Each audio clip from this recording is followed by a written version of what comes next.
আজকে চলে আসি নাইটি পরে ফ্যাশন শো।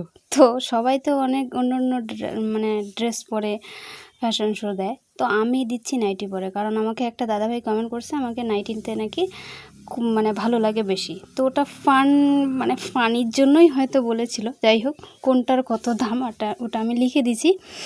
যাই হোক, কোনটাতে আমাকে কেমন লাগতেছে একটু কমেন্টে অবশ্যই জানাবা, ঠিক আছে? আর আমি এটা জাস্ট একটু মানে মজার জন্য ভিডিওটা করেছি, কারণ অনেকে আমাকে নাইটি পরি এটা নিয়ে বাজে মন্তব্য করে কাকিমাগুলো, যে বিয়ে না হতেই নাইটি। আরে বাবা, বিয়ে হোক না হোক নাইটি পরতে প্রবলেম কি? যদি নাইটি পরে দেখছ, তুই আবার নাইটি পরা কবে শুরু করলি রে সেলিনা, এরকম করে বলবে। যাই হোক, সবগুলো নাইটি পরে আমি ফটো দিলাম। কেমন লাগে ভিডিওটা অবশ্যই কমেন্টে জানাবা, আর কার কোনটা লাগবে অবশ্যই কমেন্টে জানাবা, ঠিক আছে? আমি কিন্তু নাইটির ব্যবসা শুরু করছি, এটা কিন্তু কেউ খারাপভাবে নেবেন না, জাস্ট মজার জন্য ভিডিওটা বানিয়েছি। টাটা।